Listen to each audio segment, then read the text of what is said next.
कौन और लगाई?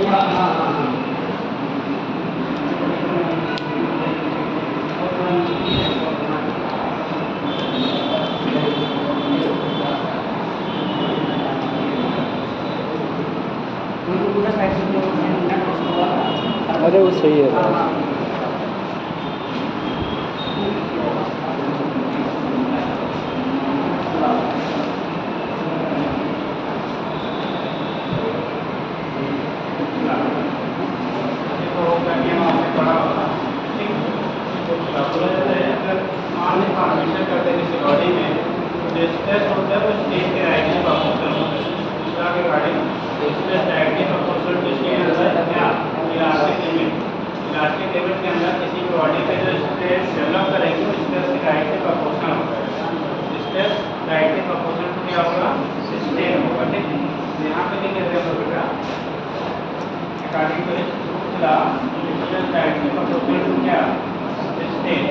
अंडर इलास्टिक लिमिट कहाँ तक?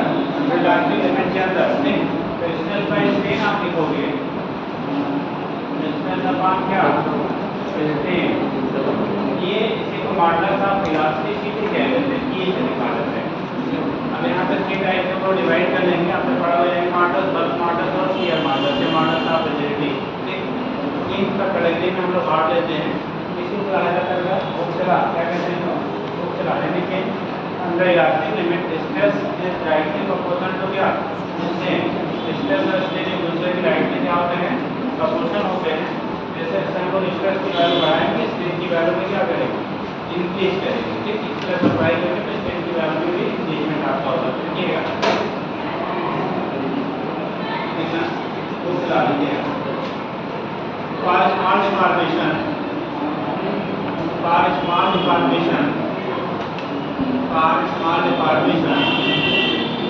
under elastic limit for small deformation under elastic limit for small deformation under elastic limit stress is directly proportional to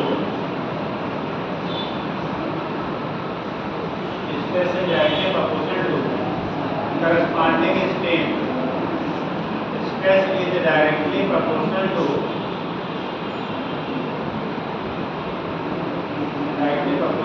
corresponding strain. Stress is directly proportional to corresponding strain. Stress जो होता है वो corresponding strain की क्या होगा? Directly proportional होगा। Directly proportional to corresponding strain. Stress strain की directly क्या होगा? Proportional होगा। ऐसे नोट कर लीजिए। Stress directly proportional to strain.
of following type.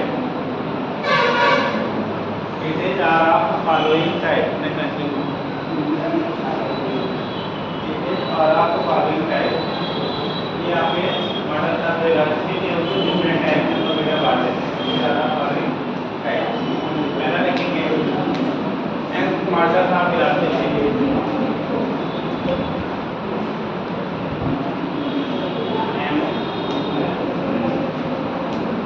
Model का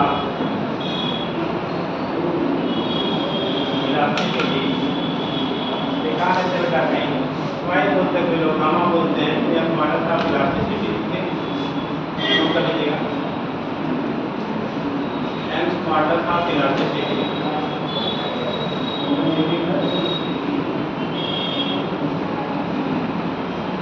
एम मॉडल का इलास्टिसिटी जो अपने एक मॉडल को बेटा आपको बताएगा था लॉन्गिट्यूडनल स्ट्रेस या normal stress upon longitudinal strain. ठीक, तो नॉर्मल स्ट्रेस और लॉन्गिट्यूडनल स्ट्रेन का जो रेशियो होता है उसने हमको नाम दिया था क्या, एन मॉडल। ठीक, तो यहाँ पे दिखाओगे अगर कोई भी वायर है या रॉड है जैसे हम लोग फोर्स लगाते थे तो इसका एरिया का सेक्शन कितना है, ए। फोर्स अप्लाई कर इसका एरिया का सेक्शन कितना है, ए है। उस कंडीशन में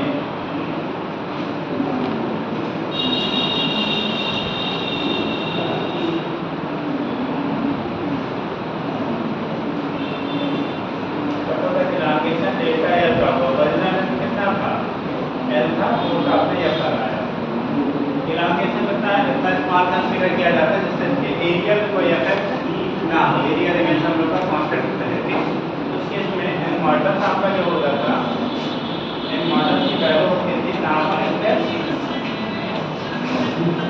नॉर्मल क्या स्ट्रेस अपॉन क्या नॉर्मल स्ट्रेस और किसके रेशियो को longitudinal strain.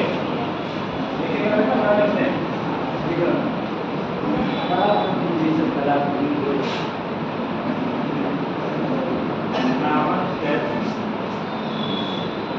upon longitudinal strain, normal stress upon longitudinal strain का जो रेशियो होता है उसे कहा जाता है क्या, एन मॉडल। क्या कहते हैं, एन मॉडल कहते हैं। नॉर्मल स्ट्रेस को लिखा जाता है बाई ए और longitudinal strain L by L by L. तो ऊपर अगर आप चेक करेंगे ए का हो जाएगा एल इनटू एल अपॉन ए इनटू। अगर यूनिट और डायमेंशन जो भी स्ट्रेस हम लोग स्टडी करेंगे यूनिट और डायमेंशन वही होते हैं जो हमारे अगर यह मॉडल आप लीजिए जो भी आपके मॉडल पढ़ेंगे इलास्टिसिटी, चाहे एक मॉडल हो, बल्क मॉडल हो या शेयर मॉडल हो, जो भी मॉडल आप लोग लीजिएगा इलास्टिसिटी पढ़ेंगे उसकी यूनिट और डायमेंशन से वही होता है जो स्ट्रेस का होता है। जो स्ट्रेस की स्ट्रेस का कोई यूनिट डायमेंशन है नहीं है, तो जब स्ट्रेस की कोई यूनिट और डायमेंशन नहीं होता है तो जो स्ट्रेस का यूनिट डायमेंशन होगा वही मॉडल का इलास्टिसिटी का भी होता है। ठीक, तो यहाँ से हम दिखाएंगे तो यूनिट आपकी हो जाएगी क्या, एफ बाई ए न्यूटन पर मीटर स्क्वायर और डायमेंशन लिखेंगे तो एफ एल के पावर ए के पावर। यूनिट और डायमेंशन जो आपका होता है वो फिक्स रहता है, जो हमारे स्ट्रेस के वही आपके सारे टाइप आप क्या मॉडल आप इलास्टिसिटी के होंगे। क्योंकि सारे टाइप में जो स्ट्रेन हमको जो पढ़ा था सर कोई यूनिट नहीं होता था, रीजन था change upon marginal value. Unit जो ऊपर और नीचे दोनों कैंसिल हो जाते थे, उस कंडीशन हमारे सारे के सेम रहेंगे। तो दिखा दीजिए क्या लिखा था बेटा, अभी कोई लिखा नहीं है। देखिए एन मॉडल का इलास्टिसिटी देखिए it is the ratio of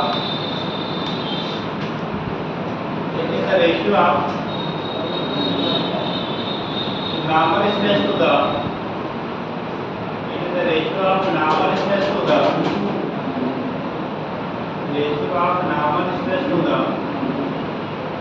longitudinal strain. The ratio of normal stress to the longitudinal strain. Normal stress to the longitudinal strain. Normal stress और longitudinal strain के जो रेशियो होते हैं उसे हम लोग एन मॉडल कहते हैं। का नाम है सिंगल लामिकुलर स्टेम, नाम है और लामिकुलर स्टेम का जो रेशो है उससे तो आप क्या करते हो एम मॉडल है, ठीक है। इसकी वजह से आपका कंडीशन हो जाता है, नोट कर लीजिए। अब अगर ये फोर्स की जगह पे mg हो और एरिया ऑफ क्रॉस सेक्शन अगर मान लो इसका वायर जो भी या रॉड दिया गया उसका रेडियस दिया गया हो तो इसी को हम मॉडिफाई कर लेते हैं बेटा। या की जगह पे आप लिख सकते हो कितना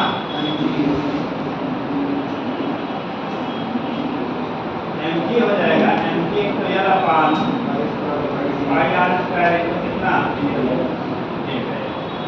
यह हो गया मास। अगर किसी वस्तु के मास जिसकी वजह से उसमें रोटेशन हो रहा है तो उस केस में mg तो यार अपान एरिया की जगह पाई r स्क्वायर इनटू d तैयार हो जाएगा। अगर उसका मास दिया रहेगा उसका में आपको फाइंड करना है तो यहाँ पे वो कन्वर्ट कर लेते हो, ठीक है। नोट कर लीजिए जल्दी से।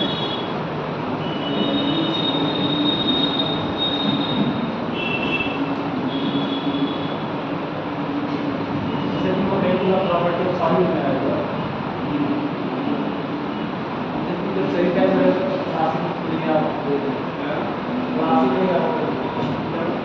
जो सही टाइम में तो क्लास में नहीं आते हैं, पहले लेक्चर पे आओ तो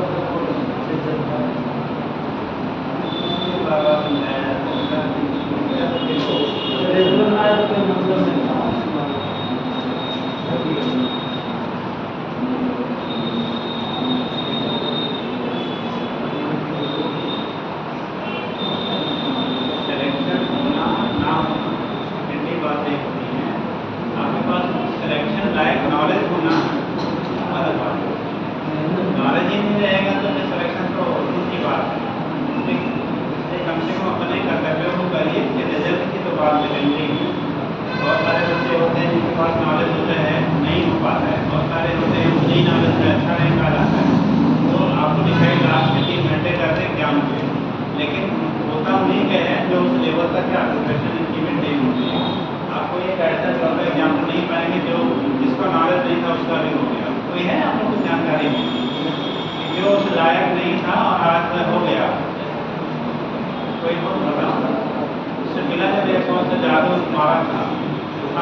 आपके सामने वो लंच होगा था बट जरूर उसने पढ़ा। जैसे बहुत सारे वो लोग होते हैं दिखाते जाते हैं करते कम, कुछ करते जाते हैं दिखाते कम।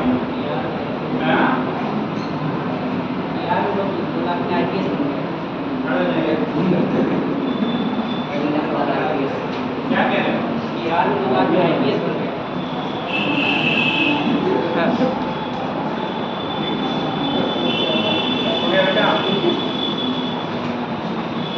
मतलब आपके सिलेक्शन के लिए खाली फैसिलिटीज का होना जरूरी नहीं है, आपको चीज़ों को पढ़ने के लिए क्या किताबें अपनी ज़्यादा होनी चाहिए, ठीक है। अगर आपके पास आप मेहनत करते हो तो भाई बहुत सारे आपने ऐसे एग्जाम्पल जब रिजल्ट आते हो किसी भी कंपटीशन का हर साल ऐसे बहुत सारे बच्चे होते हैं जो विदाउट किसी हेल्प के सब स्टडी से मेहनत करके भी अच्छा आते हैं, लेकिन ऐसे लिमिटेड होते हैं वो शुरू से ही उस लेवल से उन्होंने क्या किया है मेहनत किया है, ठीक है।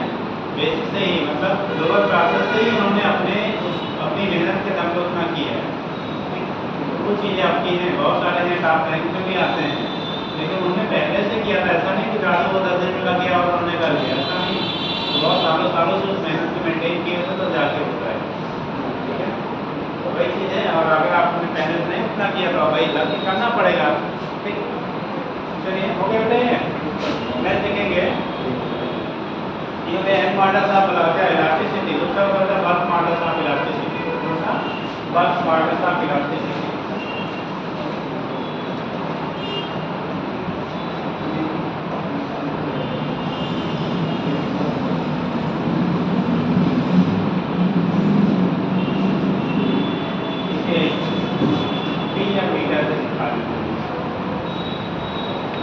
बोला जाता है आपको जब हम लोगों ने मालूम स्ट्रेन पढ़ा था, ठीक। तो बल्क मॉडल जो होता है normal stress to the volumetric strain के रेशियो को हम लोग बल्क मॉडल था इलास्टिसिटी कहते हैं। किसी भी बॉडी पे अगर यूनिफॉर्म क्या प्रेशर अप्लाई किया जाए, यूनिफॉर्म प्रेशर अप्लाई किया जाए पूरे वॉल्यूम पे उसके सरफेस पे, उस केस में जो उसका क्या वॉल्यूम में चेंजेस होंगे अपॉन वॉल्यूम कहलाएगा वॉल्यूम स्ट्रेस स्ट्रेन या वॉल्यूमेट्रिक स्ट्रेन कहते हैं। और जो फोर्स पी के टर्म में भी लिख लेते हैं। तो एफ बाई ए या पी वो कहलाएगा हमारा नॉर्मल स्ट्रेस। जैसे आपने भी चीज़ें सारे पहले बताया था पिछले लेक्चर में आपको, अगर यूनिफॉर्म प्रेशर अप्लाई हो रहा बॉडी पे बेटा, एक छोटा बालू पहले बालू भी था, इसकी वजह से जो बालों में रिडक्शन हुआ सपोज है वो डेल्टा डी का हुआ, पहले बी था अभी बालों में रिड्यूस होकर कितना हुआ डेल्टा बी का हुआ, बी से कितना हुआ डेल्टा बी को हुआ। तो इस केस में बालों में से जो आप निकालेंगे तो डेल्टा बी बाई बी हो जाएगा। अगर फोर्स के टर्म में आप लोग मान लो फोर्स एफ लगाया गया, फोर्स क्या है सभी डायरेक्शन से यूनिफॉर्म लगाया गया, एरिया जो आपका है वो कितना है ए की वैल्यू पाई आर स्क्वायर हो जाएगा। तो यहाँ पे जो हम लोग बालों स्ट्रेन या क्या बल्क मॉडल से कहेंगे, तो बल्क मॉडल की जो वैल्यू आपकी होती है ये नॉर्मल स्ट्रेस अपान क्या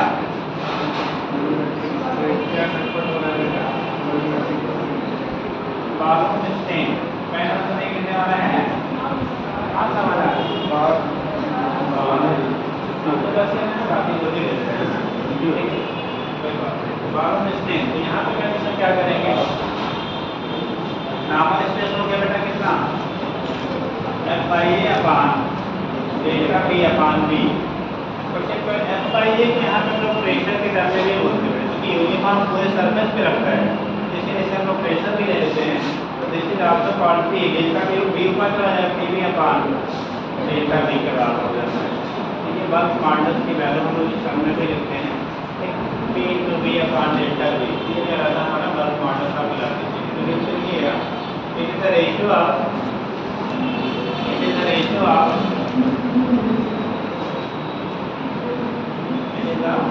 ratio of normal stress to the it is the ratio of normal stress to the बालोमेट्रिक या बालूम जो भी कर दो बालूम स्ट्रेन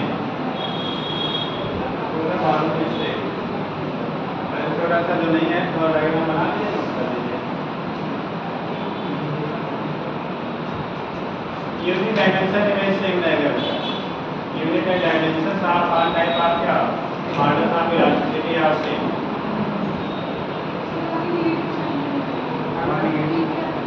साइन यहाँ पे देखिए देख लीजिए साइन में लेते बेटा ना नेगेटिव इसलिए लेते हैं क्योंकि हमारा ये बालून क्या लगा है कंप्रेस कर रहा है।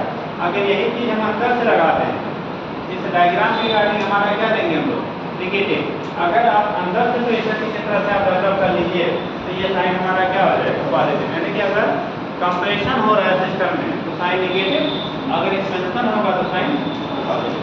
तो साइन अगर इंडिकेट कर रहा हो तो एक्सपेंशन होगा कि कंप्रेशन होगा, कंप्रेस होगा तो नेगेटिव आप लेंगे, अगर आपका कैसा है एक्सपेंड कर रहा है तो पॉजिटिव। जैसे बैलून का एयर फिल करके हम लोग फुलाते हैं तो प्रेशर अंदर से अप्लाई करते हैं ना, तो अंदर से अप्लाई करेंगे तो क्या हो जाएगा पॉजिटिव, बाहर से दबा रहे हैं तो क्या हो गया नेगेटिव। तो साइन क्या इंडिकेट करता है बेटा उसमें कंप्रेशन है एक्सपेंशन। आपकी कोई कहाँ गए बताया बात करते हैं तो पेनाल्टी इसीलिए लगाना बड़ा जरूरी होता है।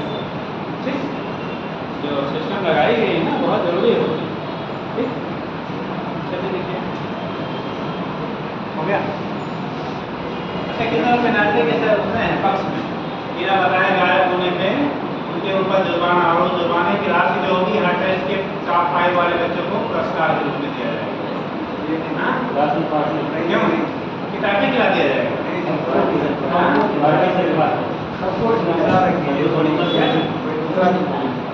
अगर पुरस्कार नहीं चाहिए सबको खिलाया जाए पुरस्कार गंदा लगता है।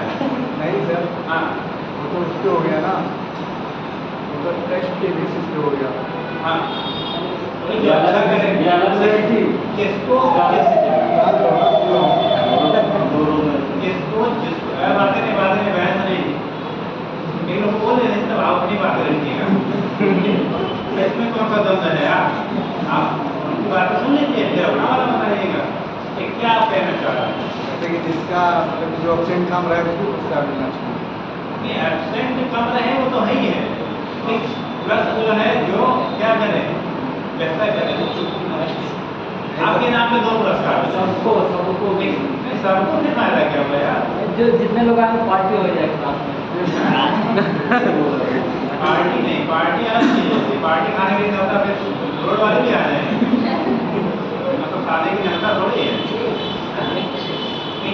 जो कुछ अच्छा करे या जो रेगुलर आएगा वही रेगुलर आएगा। नहीं, रेगुलर आना ही जरूरी नहीं है, साथ में मेहनत करना भी जरूरी है। हम रोज यहाँ बैठे हैं, दिमाग हमारा इलाहाबाद घूम रहा है, तो क्या फायदा? रेगुलर भी आए और मेहनत भी करे, दोनों पीना चाहिए, ठीक है ना? जब आप क्या खाली रेगुलरिटी पे देखेंगे तो आप खाली यहाँ क्या टाइम पास करेंगे? टाइम पास नहीं करना है, आइए मेहनत से पढ़िए भी, ठीक? और रेगुलर भी रहिए तभी मेहनत से आएगा, ठीक है? चलिए इनके एक पॉइंट वहाँ आप क्या कहते हैं? जैसे बोलिए अच्छा हो गया, ओके बेटा। इसे क्या कहते हैं हम लोग? क्या बल्क मॉडल्स कहेंगे? क्या बोलेंगे इसे? बल्क मॉडल्स कहते हैं, ठीक? यूनिट डायमेंशन में डायमेंशन सेट रहेगा, उसमें कोई चेंजेस आपके नहीं होंगे। जैसा आपने पीछे पढ़ा था वैसे आपका यहाँ पे भी हो जाएगा, ठीक? याद रखेंगे जो इनका मतलब है कंप्रेसिबिलिटी, जो मटेरियल होते हैं बल्क मॉडल्स के बेस पे हम लोग बोलते हैं compressible, highly compressible, low compressible, non compressible. Compressible मतलब जिस पे प्रेशर अप्लाई करने पे दबाने पे अगर वो दब जाता है, ठीक? हम बोलेंगे वो कंप्रेसिबल है।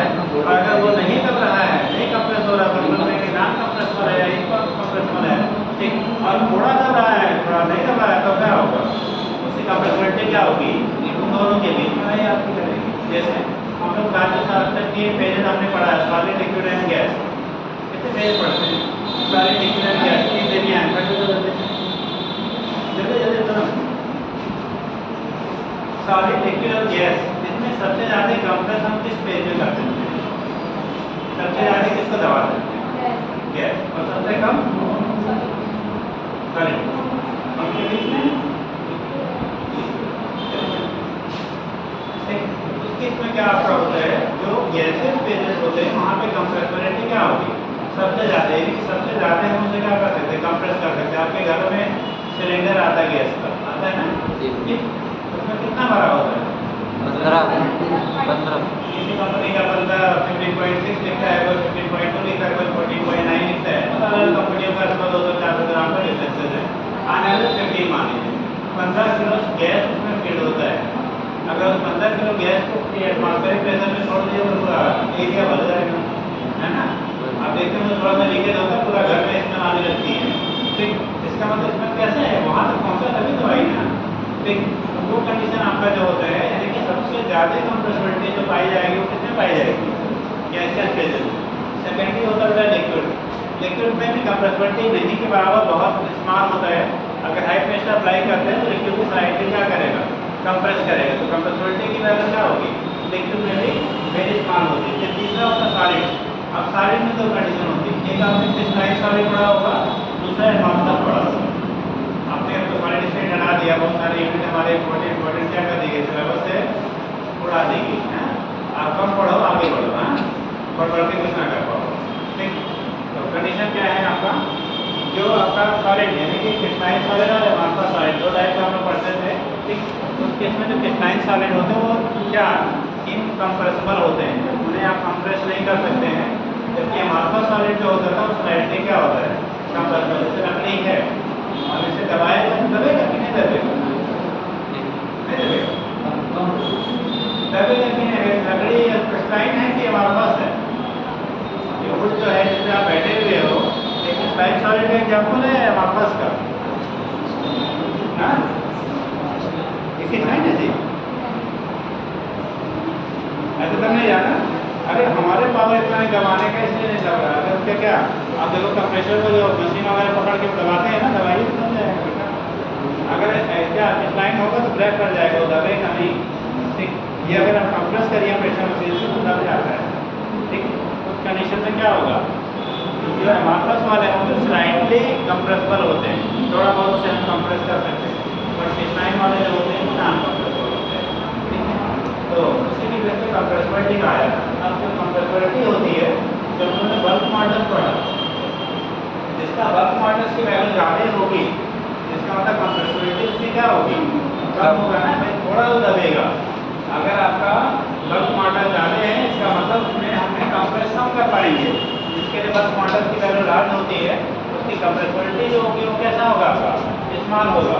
और जिसका बल्क मॉडल स्मॉल होगा उसकी कंप्रेसिबिलिटी क्या होगी आपकी, लार्ज होगी। तो जो कंप्रेसिबिलिटी है वो बल्क मॉडल की इनवर्सली प्रोपोर्शनल होता है।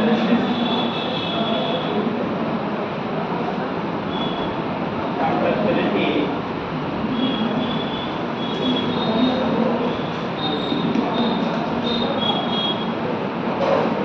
इनवर्सली प्रोपोर्शनल तो क्या, बल्क मॉडल। कंप्रेसिबिलिटी जो होता है इनवर्सली प्रोपोर्शनल तो क्या होता है आपका, बल्क मॉडल। बल्क मॉडल से आपका इनवर्सली प्रोपोर्शनल होगा, यानी कि compressibility is equal to beta या कंप्रेसिबिलिटी का नाम इनवर्सली प्रोपोर्शनल टू क्या बीटा। यहाँ से जो दिखा रहे थे कंप्रेसिबिलिटी की वैल्यू जो हो गई तो बल्क मॉडल से क्या हो गया आपका, इनवर्सली प्रोपोर्शनल हो गया। ठीक, तो लिख लीजिए कंप्रेसिबिलिटी इसका पॉइंट कर ले, वापस आ गया था। बल्क मॉडल दिया था खाली वाले वैल्यू ऑफ कंप्रेसिबिलिटी कुछ नहीं, 3 कार्बन पर था, ये भी कार्बन हो जाता है। ठीक, टेक्निकल कंप्रेसिबिलिटी COMPRESSIBILITY कंप्रेसिबिलिटी है बेटा, लिखिएगा। The reciprocal of the reciprocal of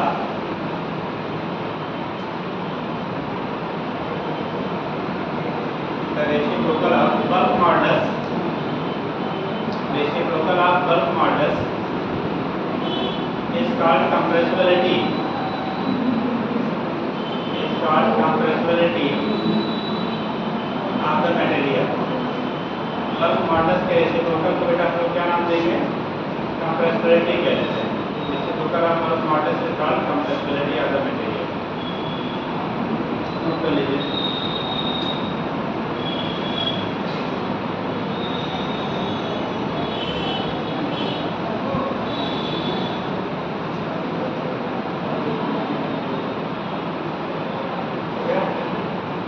unit क्या होगा बेटा, जैसे यहाँ पे हम लोग यूनिट लिखते हैं तो ऊपर वाले की यूनिट कितनी होती है, तो ये न्यूटन पर मीटर स्क्वायर लिख देते हैं। तो यहाँ लिखा था हम लोगों ने न्यूटन पर मीटर स्क्वायर, और डायमेंशन लिखा था क्या बेटा, ml के पावर -1 d के पावर -2। जब कंप्रेसिबिलिटी लिखोगे तो कंप्रेसिबिलिटी का जो यूनिट होगा, यहाँ से जब यूनिट लिखेंगे तो यूनिट इसी का उल्टा हो जाएगा यार, क्या, न्यूटन के पावर -1 इंटू मीटर स्क्वायर, और डायमेंशन भी हमारा रिवर्स हो जाएगा। तो डायमेंशन क्या आएगा, m के पावर -1 l इंटू t के पावर। ये कंडीशन हो गया। कंप्रेसिबिलिटी की यूनिट क्या होगी उसके बेस पर आप रिप्रेजेंट कर लेते हैं। यहाँ से यूनिट की वैल्यू हम लोग निकाल लेते हैं, क्या होगा कैसे होगा उसके बेस पर आपका रिप्रेजेंटेशन हो जाता है। ठीक,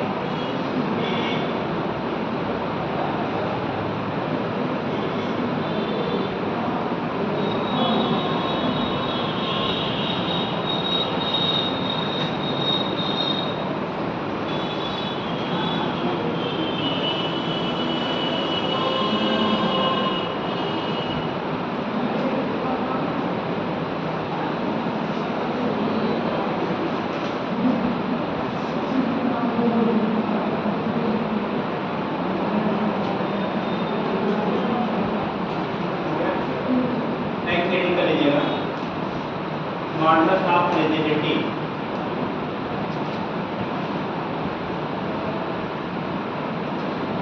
सेट का हो गया, मॉडल नोट कर लिया।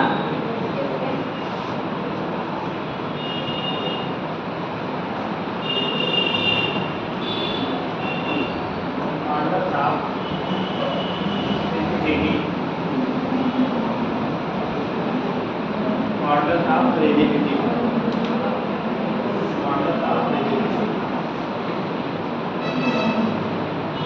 इसे ईटा से रिप्रेजेंट करते हैं। इसे ईटा, जैसे ये बनाते हैं ना छोटा वाला, वैसे थोड़ा सा नीचे उसकी टायर को खींच दीजिए, लंबाई बढ़ा रखते हैं ना, तो बन जाएगा मॉडुलस ऑफ रिजिडिटी, उसी को ईटा कह देते हैं। ठीक, तो मॉडुलस ऑफ रिजिडिटी होता है बेटा आपको tangential stress upon sharing strain, यानी शेयरिंग स्ट्रेन बताया गया था और टेंजेंशियल स्ट्रेस बताया गया था।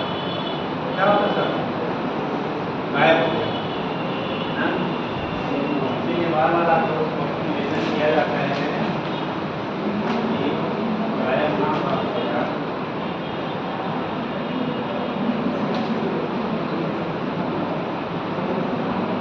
जब हम अपने लक्ष्य के करीब पहुंचते हैं तो हमारी रिस्पॉन्सिबिलिटियाँ और भी बढ़ जाती हैं। ठीक, जैसे प्रधानमंत्री जी को या मुख्यमंत्री जी को अगर थोड़ी सी फीवर और सर्दी जुकाम हो तो ये नहीं कह सकते हैं क्या कि आज हम अपने सारे प्रोग्राम को कैंसिल कर देंगे, क्योंकि सामने बहुत बड़ी रिस्पॉन्सिबिलिटी है। और एक दिन में घूमने वाला क्या कर रहा है, आज हमको छींक आ गई थी और कहीं ना निकलेंगे, क्या मतलब उसका वो निकलेगा निकलेगा, लेकिन जिसके पास रिस्पॉन्सिबिलिटी है ना, बहुत सारी चीज़ों को क्या कंप्रोमाइज़ करके फिर करना पड़ता है। जैसे ऐसा नहीं कि कोई रेगुलर कहीं जाता है कुछ कर रहा है तो वो उसकी तबीयत खराब नहीं होती है। तो बहुत सारे केसेस हम लोग नहीं आता, पूरा फीवर होता है, पेन होता है, फिर भी सुबह से लेकर शाम तक पढ़ा देते हैं, दवा खा के पढ़ा दिया जाता है। तो ऐसा हम भी कह सकते हैं नहीं पढ़ाएंगे ठीक, तो लेकिन वो सोचा जाता है कि हाँ कैसे भी पढ़ाएंगे तो कितने बच्चे कितने लोगों का बच्चों का नुकसान होगा, इसलिए वो कहीं ना कहीं इनिशिएट करता है कि आपको ये काम करने का है, तो कभी नहीं पढ़ाएंगे। लेकिन वो अगर ऐसे आपकी हैबिट में है तो आप कैसे आगे कर सकते हो।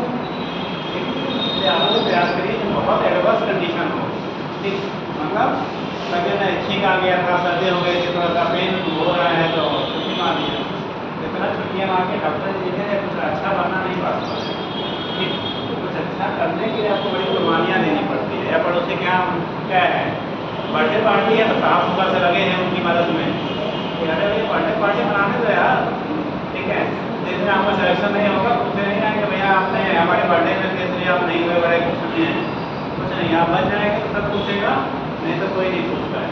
ये यूनिवर्सल ग्रोथ है।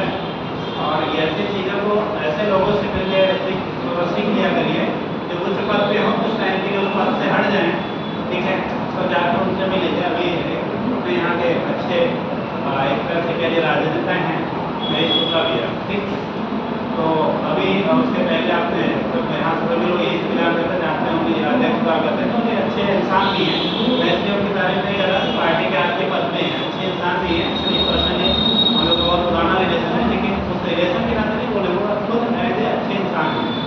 तो उस केस में क्या होता है, अभी बीच में पद पे नहीं थे, मैंने देखा उन्हें तो कई प्रोग्रामों में, उससे पहले जब तक वो पद पे थे तब तक जहाँ पर प्रोग्राम है तो हर जगह कोई भी इन्वाइट करकर पहुँचते हैं, कहीं भी आप इन्वाइट करेंगे वो जरूर पहुँचते हैं, 5 मिनट के लिए पहुँचेंगे लेकिन पहुँच जाते हैं। अब उस कंडीशन में क्या, अभी कुछ दिन पद पे नहीं थे तो जो लोग पदों से रिलेटेड फायदे वाले होते हैं, कई जगह पार्टियों में मैंने देखा कि उनके जो पहले रिस्पेक्ट होती थी, भाई जैसे हम हैं आप हो, हमारे जो रिलेशन से आपकी सिलेक्शन हो ना हो, ठीक है, ऐसा नहीं हो जाए तो हम बहुत आपके मानने रहेंगे या नहीं होंगे, तो हमारे जो रिलेशन है वो वही होने चाहिए, वो किसी के बढ़ने या बिगड़ने से बहुत चेंज नहीं होना चाहिए। लेकिन पब्लिक क्या चाहते हैं, देखिए शहर में ऐसे ऐसे लोग मुझे आते हुए भी चेहरे नजर आए हैं जो उन्हें पार्टी में इग्नोर कर रहे थे इस बीच में जब तक वो पद पे नहीं थे, और सबसे ज़्यादा उनके बोर्ड और होर्डिंग उन्होंने लगा रखी के साथ आज मंत्री हो गए। ऐसा होता है, इसलिए आप बन जाएंगे तो बहुत सारे लोग पूछेंगे, क्योंकि आजकल ऐसे ही चल रहा है समाज, आजकल समाज ऐसे ही चल रहा है कि आप कुछ बन जाएंगे तो सब कोई पूछेगा, और नहीं तो बड़े खास मौके हो गए आपको भूल जाएंगे, ठीक, इसलिए प्रयास करिए पहले बन जाइए, तब कहीं जाएंगे बड़े रिस्पेक्ट के साथ आप बैठाए जाएंगे, और नहीं तो मैं क्या गए चले भी गए तो भैया हाँ पीछे बैठे रहिए। इसलिए लेकिन किसी योग पहले बन जाइए, बाकी तो पार्टी आने चलिएगा, नहीं बाद में पार्टी में बुलाएगा नहीं, ठीक, चलिए ओके ठीक। तो यहाँ पे क्या होता समझ लीजिए जो लोग नहीं थे, बेटा अगर किसी बॉडी पे टेंजेंशियल फोर्स लगाया है, टेंजेंशियल फोर्स, अगर हमने अभी तक नॉर्मल फोर्स लगा जैसे सरफेस के परपेंडिकुलर फोर्स लगा रहे थे, चाहे हेड मॉडल था चाहे बल्क मॉडल था, अभी क्या लगा रहे हो टेंजेंशियल फोर्स आप लगा रहे हो, जब टेंजेंशियल फोर्स आप लगाएंगे तो जब यहाँ पे क्या है टेंजेंशियली आप लगा रहे हो तो उसका जो स्ट्रेस होगा उसमें वो टेंजेंशियल स्ट्रेस रहेगा, और एरिया इस स्पेस का लेते हैं जिस स्पेस का आपने क्या लगाया फोर्स लगाया है, लेकिन जिसकी वजह से इस स्पेस को हम लोग फील्ड कर देते हैं, ये कैसा होता है फील्ड होता है, ऊपर वाला फील्ड होगा आगे की तरफ क्या करेगा शिफ्टिंग जो होगी, आगे की तरफ क्या होगा शिफ्टिंग होगी, इस शिफ्टिंग की वजह से जो एंगल हमारा बनेगा क्या बनेगा, इसको अगर आप मिलाते हो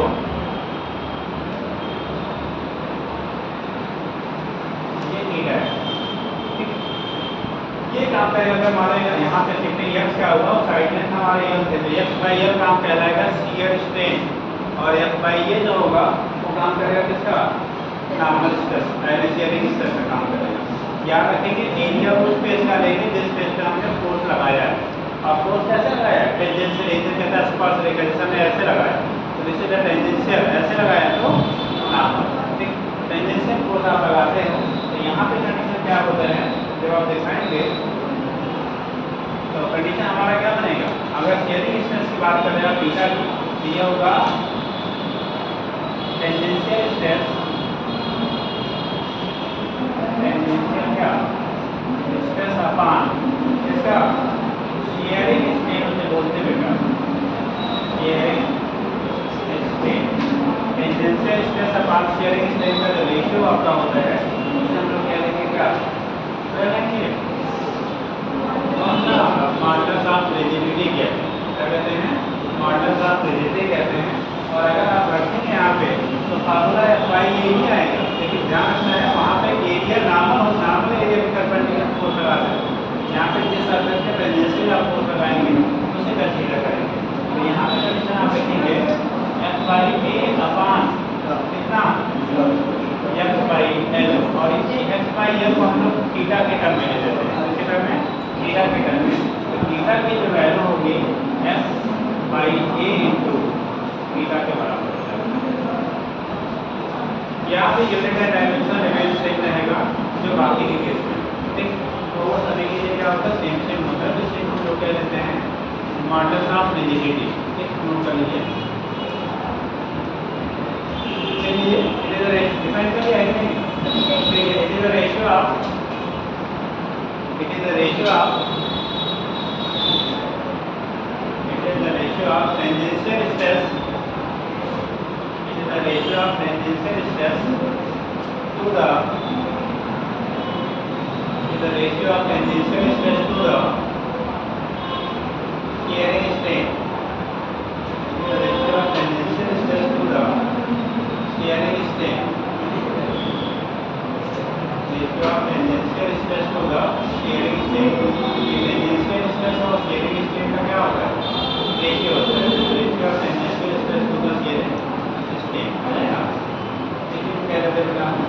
मॉडल आप देखिए, नोट कर लीजिए।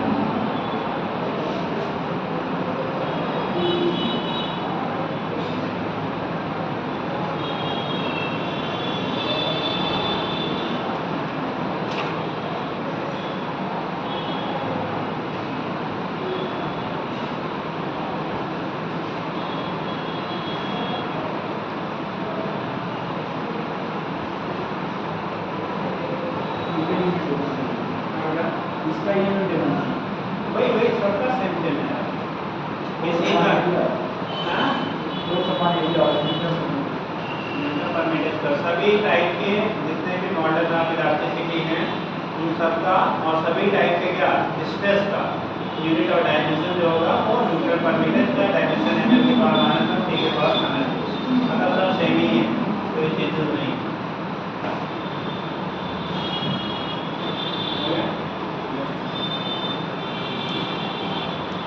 नेक्स्ट हेडिंग लिखेंगे बेटा, बन गया, तो क्वेश्चन पेपर देखिए ना, नेक्स्ट टेस्ट आपको दिखाया नहीं, ग्रुप में गया, ग्रुप वाले चीज़ जो हम शाम को देखते हैं, जो फ्री होते हैं, टाइम नहीं जाता है, हो गया, वर्ड हो जाएगा अंदर की गली हो गई, हमारे यहाँ हमारे घर राम के घर के बच्चे धाम में आ गए हैं, मंदिरों की गली में, हो गया बेटा।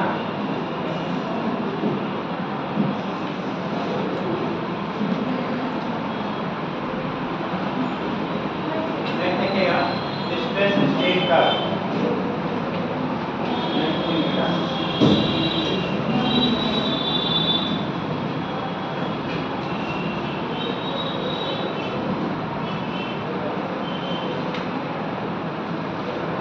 स्ट्रेस स्टेट का किसी भी इलास्टिक मटेरियल के लिए बेटा जब हम लोग स्ट्रेस और स्ट्रेन के बीच में ग्राफ ड्रा करते हैं उसी को नाम दिया जाता है स्ट्रेस स्ट्रेन का ग्राफ।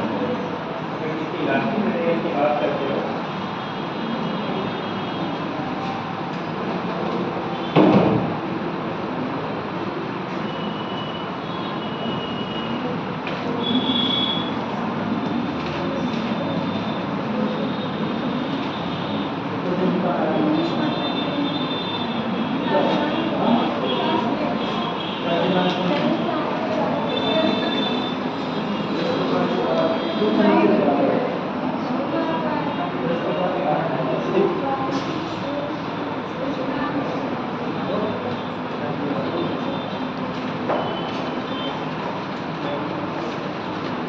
बात करते हैं स्ट्रेस और किसकी स्ट्रेन की।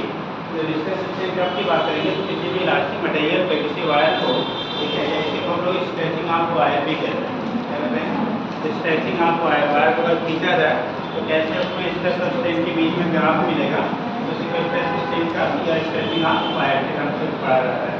जब आप स्ट्रेस अप्लाई करेंगे तो धीरे धीरे उसमें इलांगेशन होगा और जैसे जैसे स्ट्रेस की वैल्यू आप बढ़ाते जाते हो वैसे वैसे उसमें इलांगेशन की वैल्यू जो होती है वो बढ़ती जाती है। पेपर कहाँ पे आगे बताते तो नहीं किया। तो स्ट्रेस की वैल्यू जैसे जैसे हम लोग क्या करेंगे अप्लाई करेंगे वैसे वैसे स्ट्रेन की वैल्यू क्या करेगी इंक्रीज करते जाते हैं। ठीक और इंक्रीजमेंट जो आपका होगा जो हमारा क्या हो रहा है इंक्रीजमेंट हो रहा है वो एक लिमिट तक अगर एक लिमिट के अंदर आपने स्ट्रेस को क्या कर दिया रिमूव कर दिया तो फिर से वो अपनी पोजीशन को रिटेन कर लेता है। जिस पॉइंट तक वो रिटेन करेगा उसे हम लोग कह लेते हैं प्रोपोर्शनलिटी लिमिट। ठीक कहाँ तक जहाँ तक आपका वो रिटेन कर रहा है उसी को हम लोग कह लेते हैं जैसे स्ट्रेस जैसे अप्लाई कर रहे हो और फिर से वो स्ट्रेस स्ट्रेन के डायरेक्टली प्रोपोर्शनल है। कंडीशन क्या होगा जिस पॉइंट तक आपका स्ट्रेस प्रोपोर्शनल टू किसके होगा स्ट्रेन यानी मुख्य जहाँ तक फॉलो हो रहा है वहाँ पे जो स्लोप मिलेगा वो कांस्टेंट मिलेगा और जिस लिमिट तक आपका जो मैक्सिमम पॉइंट तक फॉलो हो रहा है प्रोपोर्शनलिटी उसे कहेंगे इलास्टिक क्या हम लोग करें प्रोपोर्शनलिटी लिमिट के लिए। अगर आप वहाँ तक आपका स्ट्रेस को रिमूव कर देंगे तो फिर से अपनी ओरिजिनल पोजीशन को रिटेन करता है। लेकिन अगेन अगर फिर से स्लाइटली अगर इंक्रीजमेंट करते हैं स्ट्रेस में तो बेटा इलांगेशन तो होता है इलांगेशन होगा और उस कंडीशन में क्या होता है कि लेकिन प्रोपोर्शनलिटी उसकी क्या होगी डिस्टर्ब हो जाएगी। यानी जो पहले डायरेक्टली प्रोपोर्शनल हो रहा था अब आप स्ट्रेस को इंक्रीज करने पे प्रोपोर्शनलिटी क्या होगी आपकी डिस्टर्ब हो जाएगी। लेकिन एक लिमिट तक अभी भी अगर हम लोग एक्सटर्नल फोर्स या स्ट्रेस को रिमूव करते हैं तो फिर भी वो रिटेन करता है अपनी ओरिजिनल पोजीशन को। तो जिस इंडिंग पॉइंट तक जहाँ तक वो रिमूव करने पे स्ट्रेस को वो फिर से रिटेन कर लेना अपनी पोजीशन को उस पॉइंट को लोग कहेंगे इलास्टिक लिमिट। क्या बोलेंगे इलास्टिक लिमिट। इलास्टिक लिमिट अलग होता है प्रोपोर्शनलिटी लिमिट अलग होता है। प्रोपोर्शनलिटी लिमिट तब तक भी जब तक स्ट्रेस और स्ट्रेन दोनों प्रोपोर्शनल है लेकिन उसके बाद भी अगर स्लाइटली हम लोग इंक्रीजमेंट करते हैं स्ट्रेस में और फिर उसको स्ट्रेस को रिमूव करने के बाद फिर वो अपनी पोजीशन में क्या करता है रिटेन करता है। तो जब तक वो रिटेन करेगा ओरिजिनल लेंथ को तब तक हम लोग कहेंगे वो इलास्टिक लिमिट के अंदर है। लेकिन अगर उससे एक्सीड करोगे स्ट्रेस की वैल्यू और भी बढ़ाएंगे तब बेटा उसमें परमानेंट क्या होता है इलांगेशन आपका स्टार्ट होता है। ठीक अब अगर परमानेंट वो इलांगेशन स्टार्ट होगा फिर आप स्ट्रेस को हटाओगे रिमूव करोगे तो अपनी ओरिजिनल पोजीशन को रिटेन नहीं करेगा। ठीक है अगर अगेन फिर भी और इंक्रीज करते तो एक कंडीशन ऐसी आएगी जब आपकी स्ट्रेस की वैल्यू ठीक है क्या करेंगे स्लाइटली डिक्रीज होने पे उसमें इलांगेशन होगा और फाइनली जो आपका मटेरियल होगा जो भी वायर होगा वो टूट जाता है। जिस पॉइंट पे जाके आपका क्या करेगा वो वायर या जो भी मटेरियल है वो ब्रेक करेगा उसे कहेंगे हम लोग ब्रेकिंग पॉइंट। क्या बोलेंगे उसे ब्रेकिंग पॉइंट हो गया उसी को टर्म देते हैं क्या देखिए ब्रेकिंग पॉइंट कहते हैं। दिस इज कॉल्ड एज क्या ब्रेकिंग पॉइंट आपको कहता है क्योंकि जिस पॉइंट पे आपका वो ब्रेक कर जाता है उसको ब्रेकिंग पॉइंट या एक नया टर्म दिया जाता है। आपने बायोलॉजिकल टर्म पढ़ा होगा फ्रेजाइल या फ्रैक्चर जैसे कहते हैं फ्रैक्चर हो गया तो फ्रैक्चर होना मतलब क्या जुड़ गया क्या होता है टूट गया तो फ्रैक्चर पॉइंट भी जैसे कहेंगे क्या कहते हैं फ्रैक्चर पॉइंट भी जब कहीं नहीं यूज होता तो याद रखिए कहीं फ्रैक्चर पॉइंट ऐसा ना कि हमारा पैंट का तब होगा फ्रैक्चर मतलब टूटना कहीं भी हो सकता है। ठीक ब्रेकिंग पॉइंट या फ्रैक्चर पॉइंट इसे कह दिया जाता है। याद आएगा ये कंडीशन होता है। ग्राफ कैसे बनेगा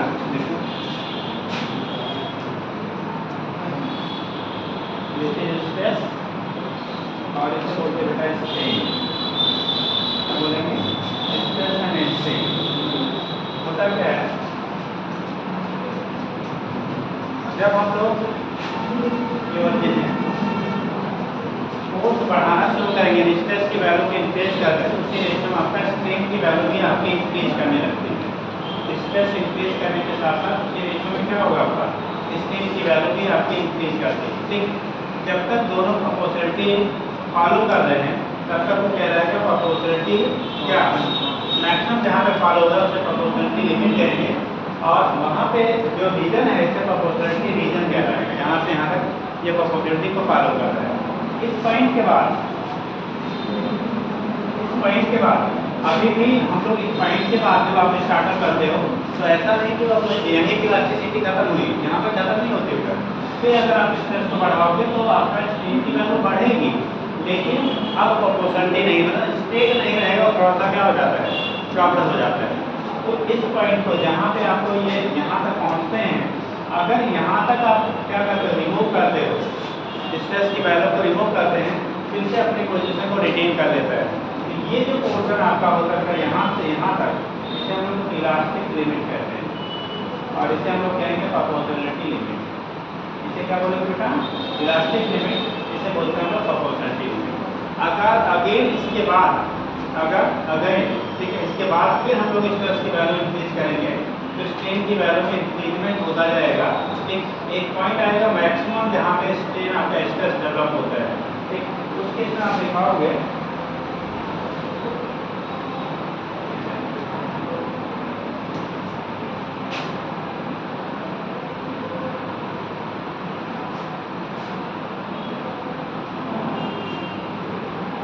यहाँ पे तो पहुँच जाता है, ये वैल्यू मान लो मैक्सिमम क्या है, उसके बाद ये क्या करता है, कितना शुरू होता है, लोअर स्ट्रेस पे भी, लोअर स्ट्रेस पे भी आपका क्या होता है, लोअर जो स्ट्रेस होगा इसमें भी आपका इसमें इलांगेशन घटाने के बाद भी इलांगेशन इंक्रीज करता है, और इस पॉइंट को जहाँ पे हमारा ये टूटेगा इसी को ब्रेकिंग पॉइंट या फ्रैक्चर पॉइंट कहेंगे। ठीक, तो यहाँ से यहाँ तक का जो पूरा रीजन आपका होता है ये इलास्टिक रीजन कहलाता है। क्या कहलाएगा बेटा? इलास्टिक रीजन कहलाता है। और यहाँ से लेके O से लेके A तक, O से A के बीच में स्ट्रेस प्रोपोर्शनल तो क्या होगा, स्ट्रेन होगा। लेकिन A से लेके B के बीच में ये stress not proportional to strain होता है, वहाँ पे स्ट्रेस स्ट्रेन के प्रोपोर्शनल आपका नहीं होगा। ठीक, और जब B को क्रॉस कर जाएगा तो हमारा उधर प्लास्टिक रीजन स्टार्ट हो जाता है। क्या हो जाएगा? इसके इधर वाला जो रीजन होगा बेटा उसे हम लोग कहेंगे प्लास्टिक रीजन। इधर का जो रीजन, जैसे इस लाइन के डाटा लाइन के इधर जो होगा इसे हम लोग कह लेते हैं प्लास्टिक रीजन। क्या कहते हैं? Plastic region. इसे कहते हैं तो प्रोपोर्शनलिटी लिमिट। यहाँ देखिए कहाँ है, यहाँ बाहर से क्या तीर लेके ये क्या है हमारा प्रोपोर्शनलिटी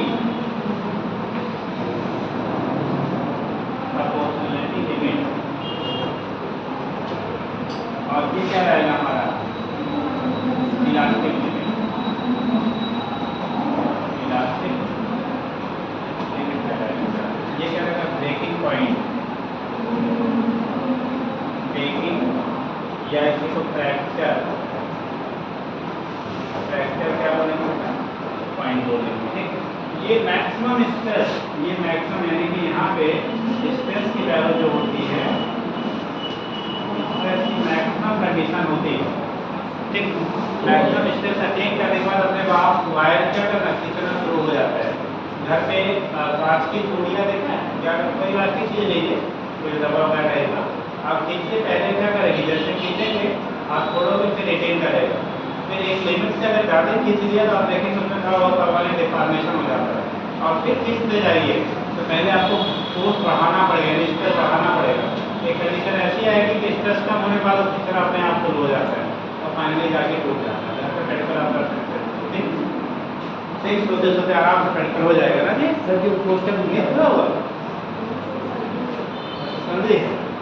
सर जो पोस्टर मिलता है हाँ बेटा, fracture point FRACTURE fracture point आप नोट कर लीजिएगा, लिख लीजिए दो लाइन। हेडिंग क्या बनाएगा ना? ठीक है, if plot is if a plot मतलब कागज है जो भी है, plot is drawn between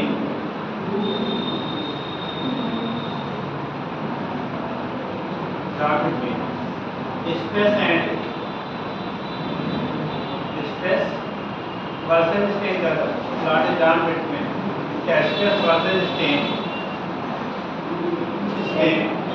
versus जैसे इंडिया वर्सेस क्या अफगानिस्तान है, स्ट्रेस वर्सेस क्या strain, stress versus strain, then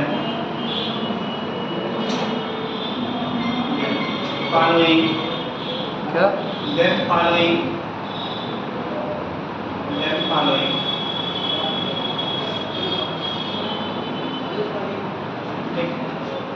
कर लीजिए ऑब्जेक्ट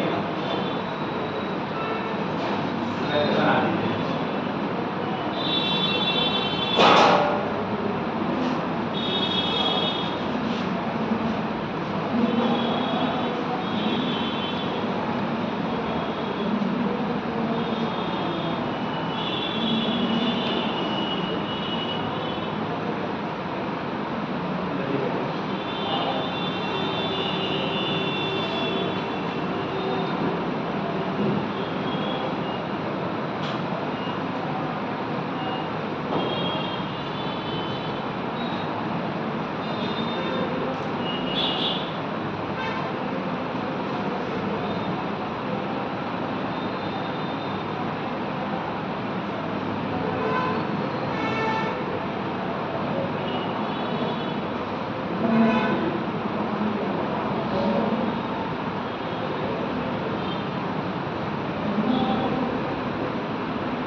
पॉइंट आप याद रखिएगा क्या होता है, कब मैक्सिमम होगा, कब क्या ब्रेकिंग पॉइंट कहाँ होगी, क्या क्या होगा।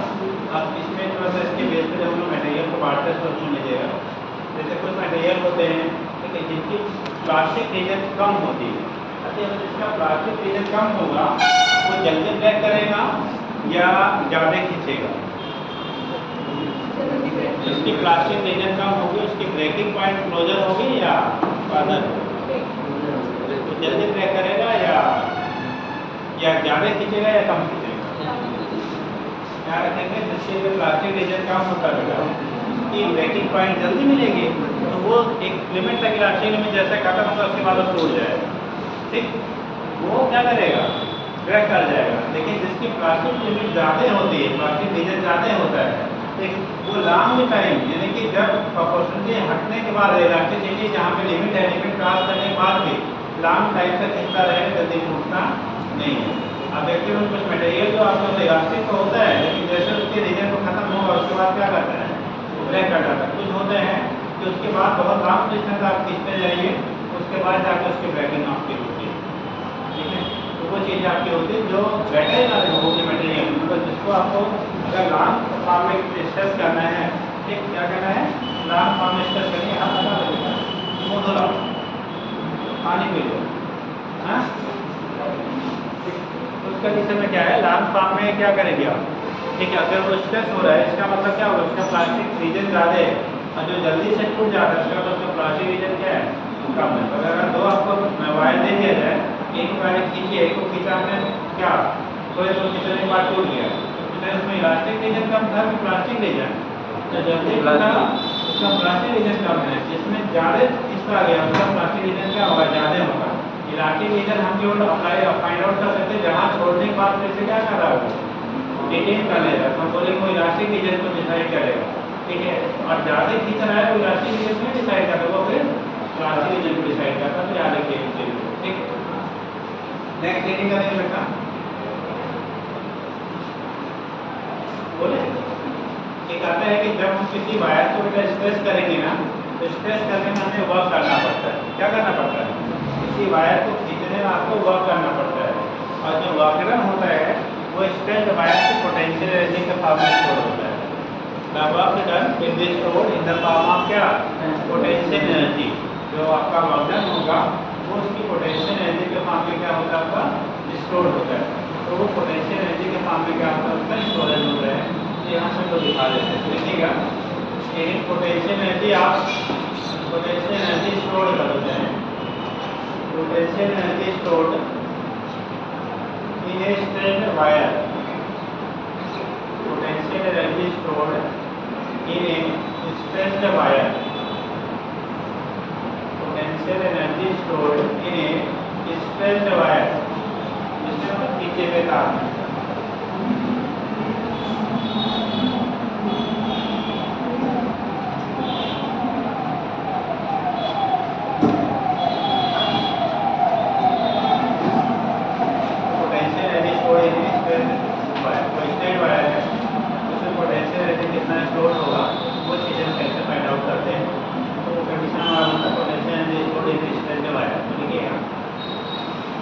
किसी भी वायर को जरा समझ लो,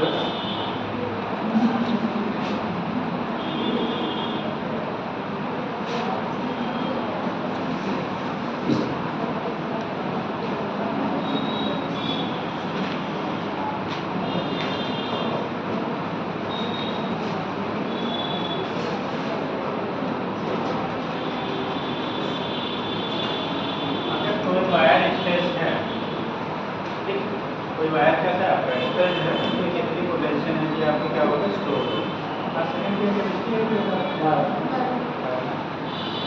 तो अगर कोई भी मटेरियल है तो उसको अगर आप स्ट्रेस करेंगे तो उसमें कितनी पोटेंशियल एनर्जी स्टोर होगी।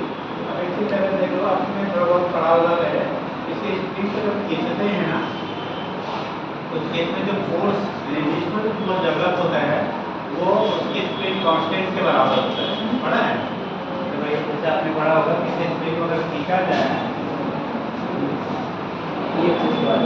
तो अगर आपकी इसकी वर्जिनल मान लो एल था, एक वर्जिनल कितना है, अगर एल है बेटा,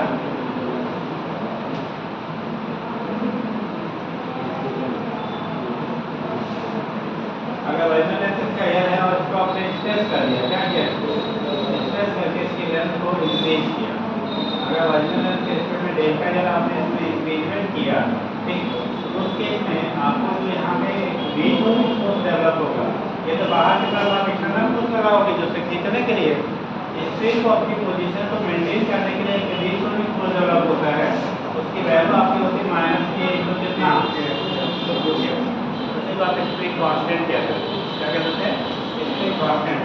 वैसे ही कोई भी वायर हो चाहे स्प्रिंग होगा, उसे आप खींचोगे ना, उसमें अपोज करने की टेंडेंसी आपकी होगी, तो उस अपोजिंग में फोर्स डेवलप हो रहा है, क्योंकि आप उसके अगेंस्ट में आप खींच रहे हो, उसके अगेंस्ट में आप उसे स्ट्रेस कर रहे हो, तो आपको वर्क करना पड़ेगा।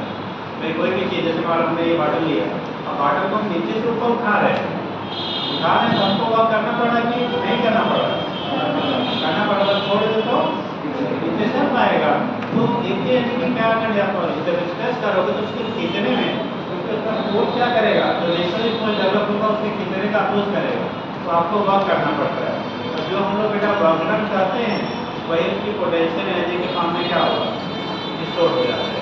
वही उसकी पोटेंशियल एनर्जी के फॉर्म में क्या होगा, स्टोर होगा। ठीक, तो लिखेंगे when a wire is stretched, when a wire is stretched, when a wire is stretched, work is done against the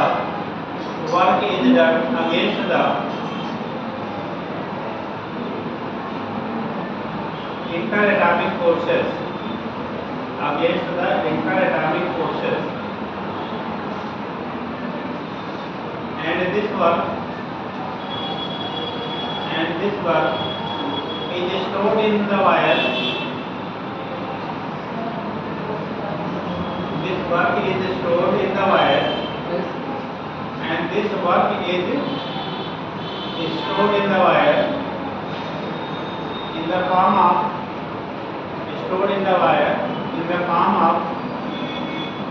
elastic potential energy. In the form of elastic potential energy.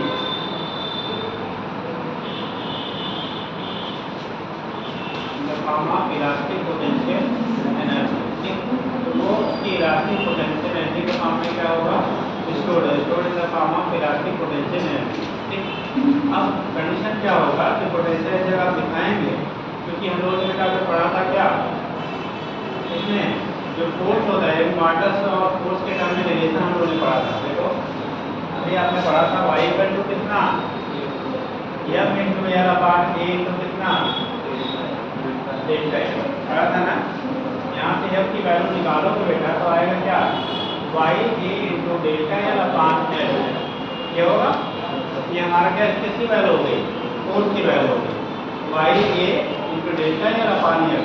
और जो logarithm आपका होगा, वो condition हमारा होगा f into x से क्या होगा, बराबर होगा, बराबर हो जाएगा, x के बराबर होगा।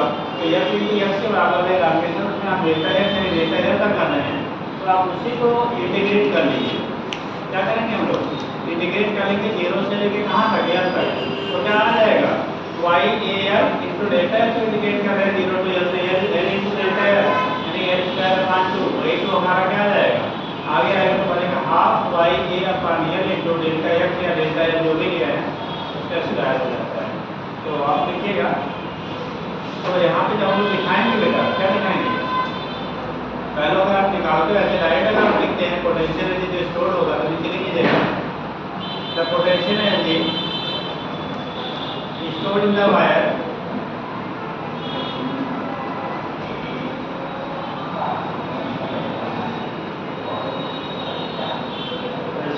stored in the wire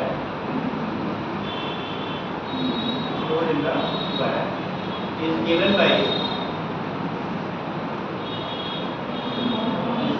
relation। तो जो W होगा यही Q होगा, यही क्या होगा, एच के बराबर हो जाएगा, या 3 तो क्या x के बराबर है, या इससे इंटीग्रेट करेंगे तो पहले हमारा क्या, अगर x के टर्म में लिया तो डेल्टा नहीं ले लीजिए, पूरा निकालें आप लिखते हैं या फिर तो डेल्टा एल क्या हो गया, बराबर हो गया। तो पहले आप लिखेंगे y a अपान एल, अगर इंटीग्रल फॉर्म में लिखेंगे तो अगर आपको निकालना है तो फिर आप इंटीग्रल फॉर्म में लिखना पड़ेगा, उसके साथ हम लोग इंटीग्रेट करके निकालेंगे। तो w की वैल्यू हो जाएगी, इसको थोड़ा सा मॉडिफाई कर लीजिए,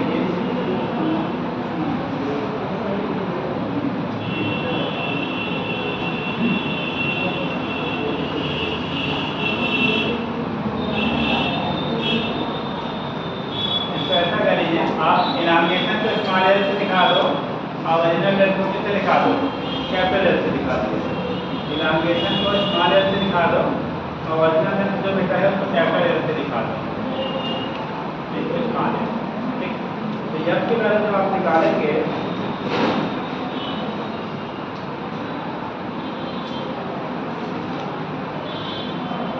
अब यहाँ से आपकी वैल्यू निकालोगे तो वाई, क्योंकि हम इंटीग्रल फॉर्म में कन्वर्ट कर रहे हैं, ऐसा रहेगा, ओरिजिनल एल मान लो आपका कैपिटल एल है और जो हमने उसमें स्ट्रेस करके इलांगेट किया, उसे स्मॉल ए ले लिया। अब हमें निकालना है डी डब्ल्यू की वैल्यू होगी एफ इंटू डी एल, और यहाँ से आप रख लीजिए वाई ए इंटू एल अपान क्या कैपिटल एल इंटू कितना हो गया डी एल। ये हो गया डी डब्ल्यू। बेटा डब्ल्यू की वैल्यू निकालोगे इंटीग्रेशन 0 से लेकर कहाँ तक एल तक, तो वाई ए अपान एल एक कांस्टेंट फैक्टर हो गया एल इंटू डी एल है, ये फैक्टर तो बाहर ले लो, तो Y A upon capital L, और ये हो गया integration 0 to L into D L. इसका इंटीग्रेशन क्या आता है बेटा वाई ए अपान एल, इसको इंटीग्रेट करेंगे तो क्या आएगा एन स्क्वायर बाई कितना 2 हो जाएगा। तो यहाँ से हम लोग दिखा रहे हैं वैल्यू हो गया, अब इसको बाहर ले लो बेटा, तो डब्ल्यू की वैल्यू हो गई half Y A into small L का स्क्वायर अपान कैपिटल एल। यहाँ लिखना पड़ेगा हमें स्मॉल एल है चेंज इन लेंथ और कैपिटल एल है क्या ओरिजिनल लेंथ। ठीक, तो वह पहले लिखने तब फिर बाद में लिखेंगे। यही वाला जो आपका वर्कन है किसके फॉर्म में स्टोर हो जाएगा potential energy. This work is stored in the form of this work is stored in the form of potential energy. तो यहाँ से U बराबर हो जाएगा half Y A into L square upon capital L. इसी को हम लोग मॉडिफाई भी कर लेंगे, पहले देखिए कौन क्या है वह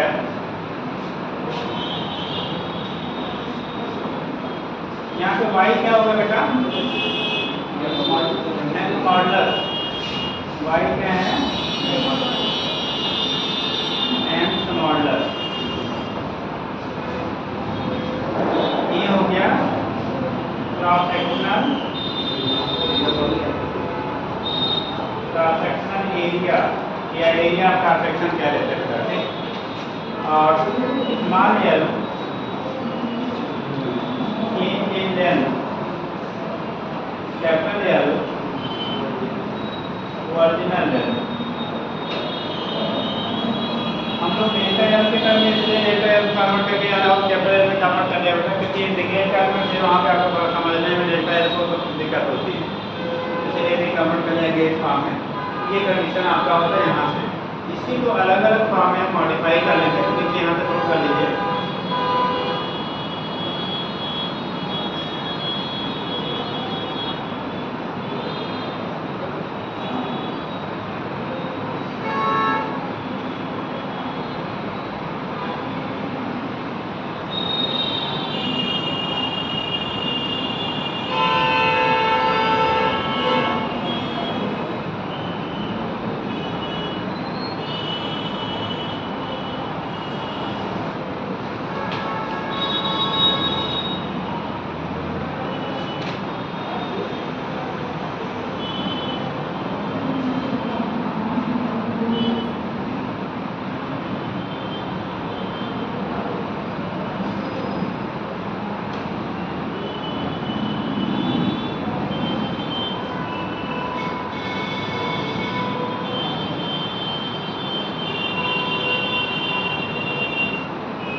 बेटा।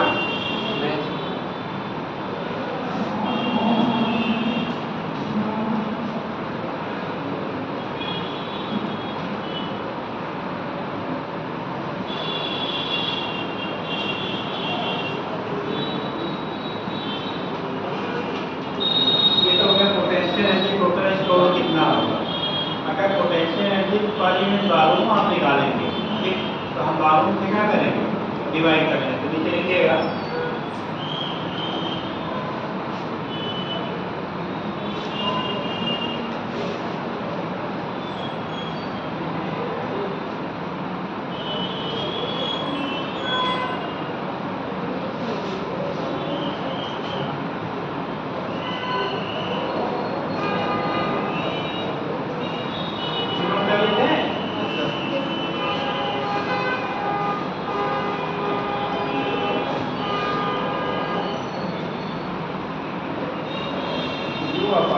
V हो जाएगा। और यही सब लोग कन्वर्ट करेंगे तो वैल्यू हमारा है स्मॉल क्यू की वैल्यू हो जाएगी half Y A into L. तो यहाँ पे A into L area into small change in length, तो Y A into L square upon क्या कैपिटल एल अपान वॉल्यूम जो होगा ना, वॉल्यूम की वैल्यू बेटा ए इंटू एल के बराबर होता है, अरे एरिया इंटू लेंथ वो वॉल्यूम होता है, ठीक। तो इसको थोड़ा सा रीसेट करिए आप बाई टू नीचे ले लो, ऊपर बचेगा Y A into L square upon L into V, ठीक। अब ऊपर हमें क्या करना है, वॉल्यूम एरिया है, अगर इसमें हम लोग रिकन्वर्ट कर ले बेटा, देखो एरिया है इसमें एल से मल्टीप्लाई कर दो और यहाँ एल से डिवाइड कर दो, ये तो स्मॉल एल है, चेंज इन लेंथ है, कैपिटल एल आपका ओरिजिनल लेंथ है, तो यहाँ पे हम लोग एल से मल्टीप्लाई करें एल से डिवाइड कर रहे हैं, तो half Y A into capital L into small L square upon यहाँ हो जाएगा बेटा एल स्क्वायर इंटू बी की वैल्यू भी कितनी होगी ए इंटू एल। देखो ये एल और इस एल को हमने क्या कर दिया, कैसे आउट कर दिया, हमारे पास बच क्या रहे हैं स्मॉल क्यू की वैल्यू हो गया half N minus into small L upon capital L का small L upon capital L क्या है, स्ट्रेन है, क्या है change in length upon original length, इसी को लिख सकते हैं equal to half Young modulus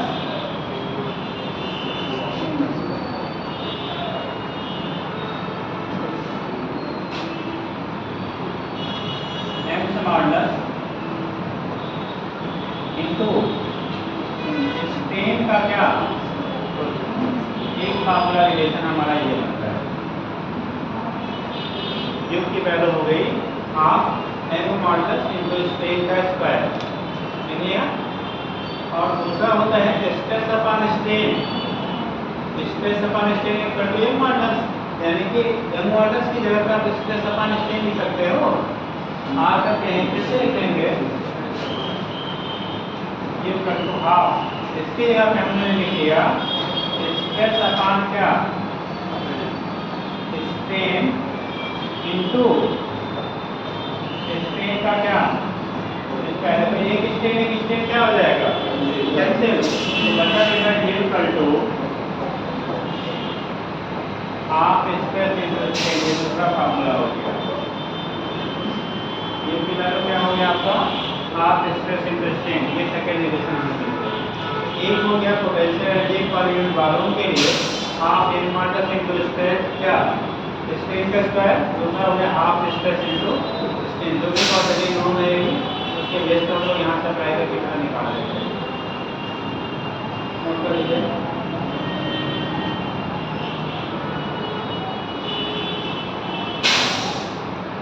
time बता देना बेटा, 10 मिनट क्वेश्चन नहीं पूरा हो जाएगा।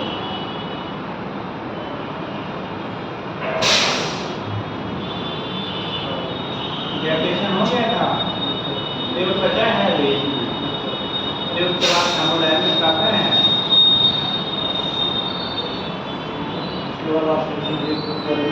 जीपीजी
गया आपका कैल्शियम का पोटेंशियल एनर्जी स्टोर कितना होगा उसको डिटरमाइन करते हैं।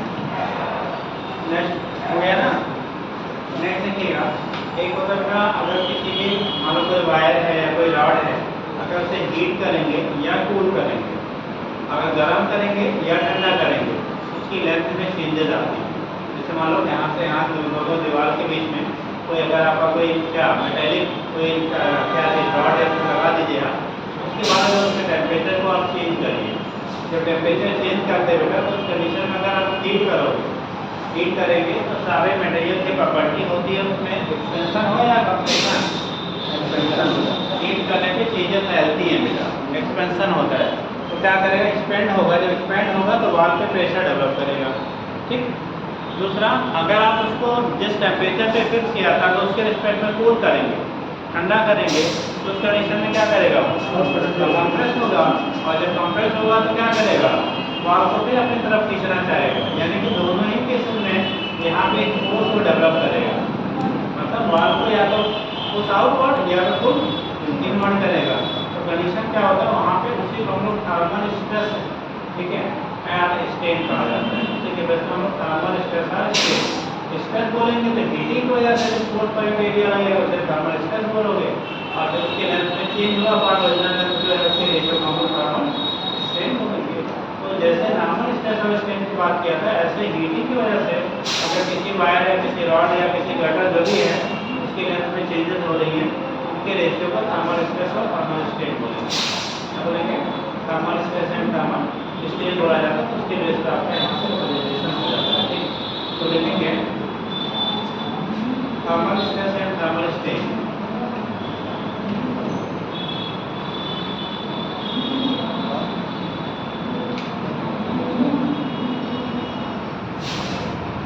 When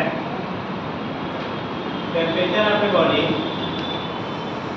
when temperature of a body, when temperature of a body is slightly increases or decreases, when temperature of a body is slightly temperature of a body is slightly increases or decreases, slightly increases or decreases, then body is expands or contracts. जब गर्म करेंगे तो फैलेगा बेटा, ठंडा करेंगे तो क्या बोलेगा, expands or contracts.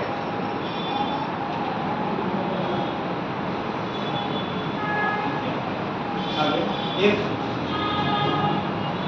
body is allowed to expand, तो body को हम expand होने के लिए allow कर रहे हैं। ठीक, ये body is allowed to expand,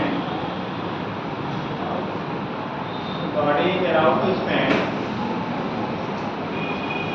body is allowed to expand, तो body को expand होने के लिए क्या किया जाए, allow किया जाए। तो कंडीशन क्या बनेगी बेटा, अगर आप सब allow कर दें expand होने के लिए, ठीक, और कॉन्ट्रैक्ट, तो उस कंडीशन में जहाँ से सपोर्टेड होगा उस पर क्या करेगा, इससे डेवलप करेगा। ठीक, क्या expand out contract, body is allowed to expand out contract, training, then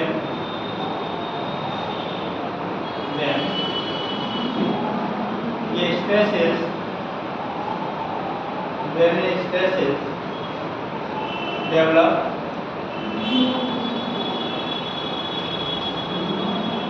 on the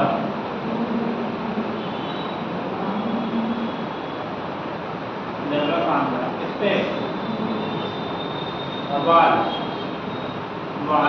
हो कोई सपोर्ट जरूरी है, wall with which it is supported, with which it is fixed कर दो, ऐसे कितना कर between which करो, between which it is fixed, between which it is fixed, between which it is fixed, and this stress is called, thermal stress. This stress is called thermal stress, and the corresponding strain and the corresponding strain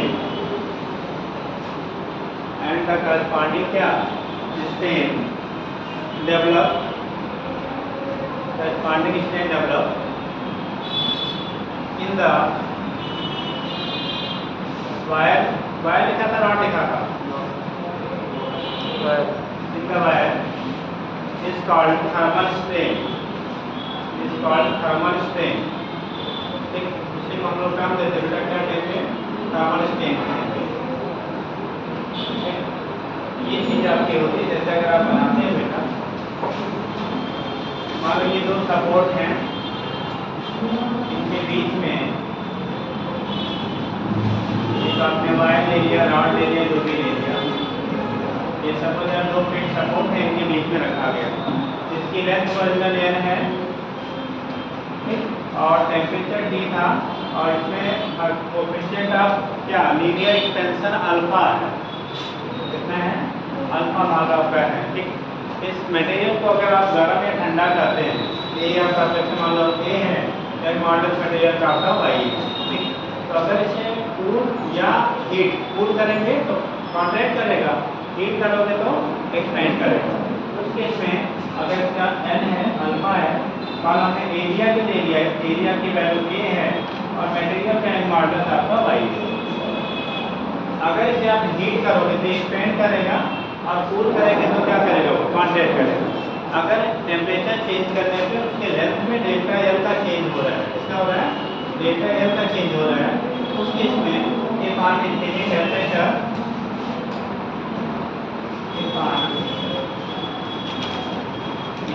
temperature by delta theta ले लो या delta T ले लो क्या ले लें delta theta change in its length is delta L then आपने पढ़ा होगा किसी भी मटेरियल को अगर हम लोग हीट करते हैं तो उसके change in length delta L की वैल्यू होती है L into alpha into delta T initial length into क्या टेम्परेचर जो आपका क्या एक्सपेंशन है इंटू क्या टेम्परेचर जितना आपने इंक्रीज किया ये वैल्यू जो आपकी होगी delta L equal to L naught alpha into delta theta में तो डेल्टा थीटा में लेना डेल्टा टी लेंगे तो डेल्टा टी ले लीजिएगा ठीक तो डेल्टा थीटा में क्या है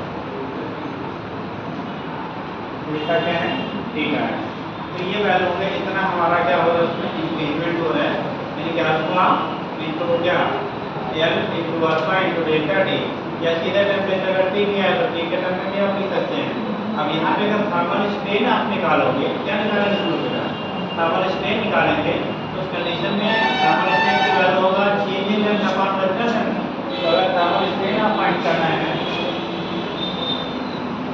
थर्मल स्ट्रेन इसकी वैल्यू होगी बेटा delta L upon L delta L की वैल्यू है L into alpha into delta theta upon L देखो एल एल कैंसिल हो गया एल में अल्फा इंटू डेल्टा क्या थीटा के बराबर हो गया जिसे कहेंगे थर्मल स्ट्रेन थर्मल स्ट्रेन की जो वैल्यू होगी alpha into delta theta change in temperature है यहाँ पे डेल्टा थीटा क्या है चेंज इन टेम्परेचर यानी टेम्परेचर में जितने का चेंज है उसे हम लोग कह रहे थे चेंज इन क्या टेम्परेचर कह रहे हैं हम जब स्ट्रेस निकालेंगे तो स्ट्रेस की वैल्यू अप्लाई क्या होगा ये के बराबर होगा तो जो फोर्स आपने लगाया अगर एक्सपेंड करेगा तो बाहर की तरफ फोर्स रहेगा कॉन्ट्रैक्ट करेगा तो अंदर की तरफ रहेगा जो लगेगा वो दोनों साइड का बराबर रहेगा तो अगर हम लोग किसकी बात करेंगे स्ट्रेस यानी फोर्स की बात करेंगे फोर्स कितना रहेगा तो फोर्स तो वहाँ पे डेवलप होगा एन माइनस वाई इंटू ए इंटू कितना जो अल्फा यानी जो टेम्परेचर उसमें चेंजेस आपकी आ रही है जैसा मैंने लिखा था अभी पीछे बताया था वाई की वैल्यू आई थी बेटा L into L upon A into delta L ये लिखा था ना एल की वैल्यू आया Y A into delta L upon L delta L change है एल आपने ओरिजिनल लिया अब वहाँ डेल्टा एल यानी स्मॉल एल को चेंज दिया था कैपिटल एल को ओरिजिनल लिया था तो ये कंडीशन आपका हो गया यहाँ पे हमारा फोर्स की वैल्यू इतनी आ रही है अब कंडीशन जो फोर्स हमें निकालना है, ये स्ट्रेस निकालना है, और स्ट्रेस जो होता है फोर्स पर यूनिट एरिया के बराबर होता है। किसके बराबर होगा? फोर्स पर यूनिट एरिया जो होगा वो हमें रिप्रेजेंट करेगा किसकी वैल्यू को? स्ट्रेस की वैल्यू को। तो वहाँ पे अगर आप निकालना चाहते हो क्या स्ट्रेस, थर्मल स्ट्रेस की वैल्यू कितनी होगी, तो क्या करेंगे, एफ की वैल्यू रख दीजिए, एरिया रखिए, एरिया कट जाएगा तो बचेगा कितना, Y delta L upon F के क्या हो जाएगा, बराबर हो जाएगा। अब डेल्टा एल की वैल्यू से हम चेंज करेंगे यहाँ से बेटा, तो थर्मल स्ट्रेस लिखेंगे, थर्मल स्ट्रेस की जो वैल्यू आपकी आएगी वो कितना हो जाएगा, एफ बाई ए, एफ की वैल्यू आ रही by A into delta L upon A cut जाएगा, तो by into delta L upon L. लेकिन यहाँ डेल्टा एल की वैल्यू इस टर्म में आप ले जिसके हमें टेम्परेचर के टर्म में दिखाना है, तो देखो क्या आ रहा है, बाई इसकी वैल्यू है L into alpha into delta theta upon L. देखो एल भी क्या हो गया, कैंसिल, तो बचा हमारा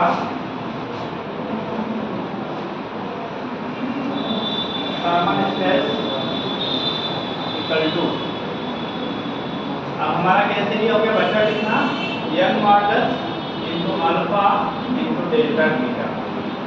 मतलब थर्मल स्ट्रेस की वैल्यू जो होती है किसी रॉड पे या किसी वायर को अगर ठंडा या गर्म करेंगे तो वो उसके यंग मॉडुलस इंटू क्या, जो कोएफिशिएंट ऑफ क्या किसका लीनियर एक्सपेंशन है इंटू टेम्परेचर डिफरेंस के प्रोडक्ट के बराबर होता है। ये वैल्यू आपकी हो जाती है बेटा, अगर थर्मल स्ट्रेस की बात आप करते हो तो यहाँ से रिप्रेजेंट कर लेते हैं। तो इस यूनिट का थ्योरेटिकल जो पॉइंट है बेटा वो कवर हो गया। ठीक, अब क्वेश्चन में क्या होगा,